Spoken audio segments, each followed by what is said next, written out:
city to be able to qualify, and now we are one at a time, 2 wins away from getting to the next step of our journey. Looking at tonight, 11 fast break points in the second half, after 0 in the first half. I was really excited about the tempo, because that was part of what we wanted to do, was push the basketball.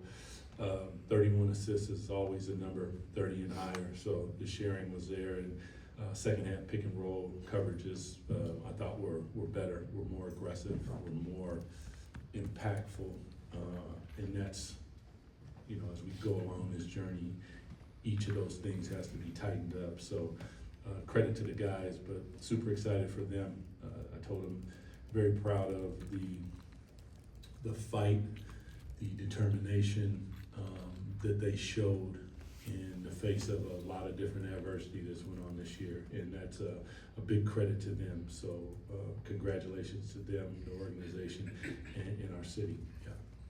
Domas ends the season with a career high above 40% from three, doubled his attempts from last year. He kind of credited the time he spent with you working on that. I mean, how much did you see him, commit himself to that, and how good is it to see it all pay off? He credited me, huh? Wow. A little bit. Checks in the mail, Domas. No, listen, our time spent together is, I learned a lot. I hope that he learned a lot. It's a two-way street. Like, he has to trust me enough, because when you go through something to try to improve, normally you go backwards a little bit. And when you go backwards, do you trust enough that it's gonna get to where it's gonna get? And it's a lot of time, me, him, and Leandro Barbosa, early mornings, late nights, and just going over it. Sometimes he was really frustrated with me, and I learned new Lithuanian words. But it's all to Domas. He's a spectacular player, has a spectacular drive, and a tremendous upside for a guy who's been 2-time All-NBA. So I do appreciate it, but he knows how I feel about him, and what he puts in the work is really where the credit goes. And Doug, Domas talked a little bit about how, this isn't necessarily the seed you guys wanted going into the postseason, things like that. But obviously, 10 teams going home, not playing any postseason basketball. Is there any perspective now that the season's concluded that you have of, I don't know, maybe of gratitude, or just a place of, you guys made it to extra games and now you can kind of lock in for those? Not really, because it's not over. Like, I think when it's over, we're heading home with the trophy, and we can all celebrate. Like, then we might look back, but now you can't breathe in these moments, man. You gotta hold your breath, in the mouth, out the nose, in the nose, out the mouth. I believe that's how it goes. There we go. And that's really all that you can do, man. Yeah, this isn't time to look back. This is a time to stay locked in, look forward, see the opponent that's in front of you. There's going to be a scouting report. There's going to be details. There's going to be things that we need to lock in on, and mediocrity is not going to be effective in this moment. So we gotta step our game up. Doug, Keon ends the season leading the team in steals, second in the team in blocks. Can you just speak to the value of having a versatile defender like that, and just what he's shown you over this year? Super excited for Keon as we continue to watch his growth. I mean, shooting the ball, he shot at a really high clip.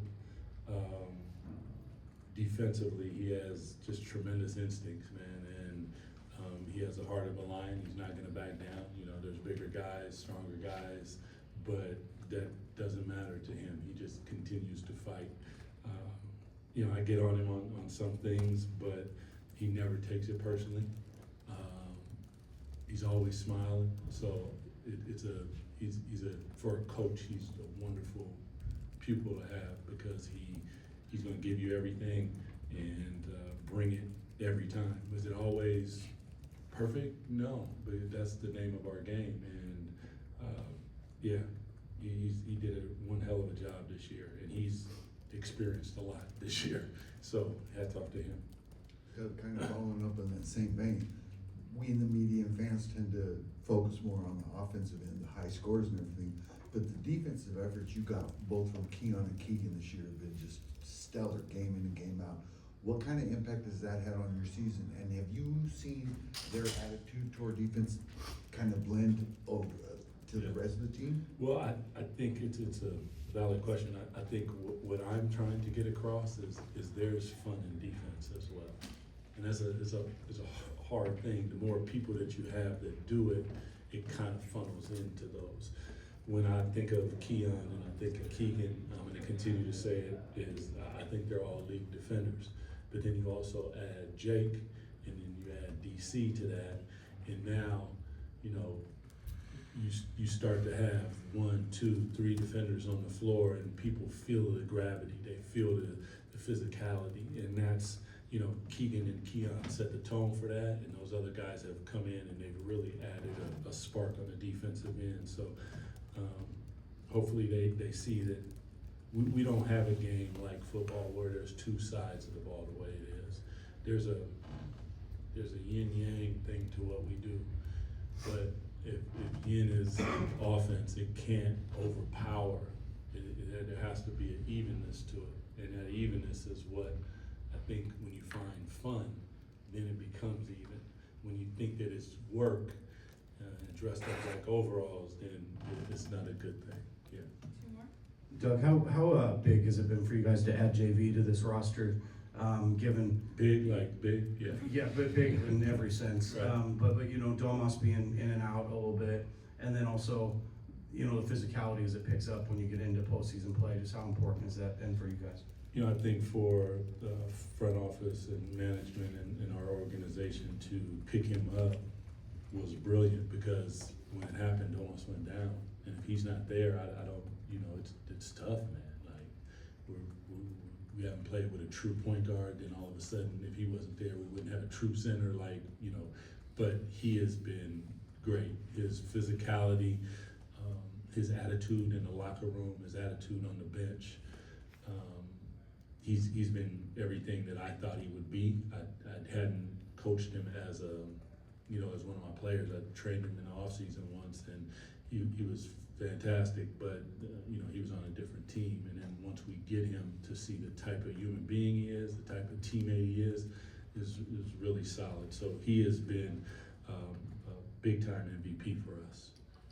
Coach Christie, Kings have won 40 or more wins in 3 straight seasons this year that you played. So just want to know that, it's not a winning season, but to reach 40, is there any type of special meaning to you?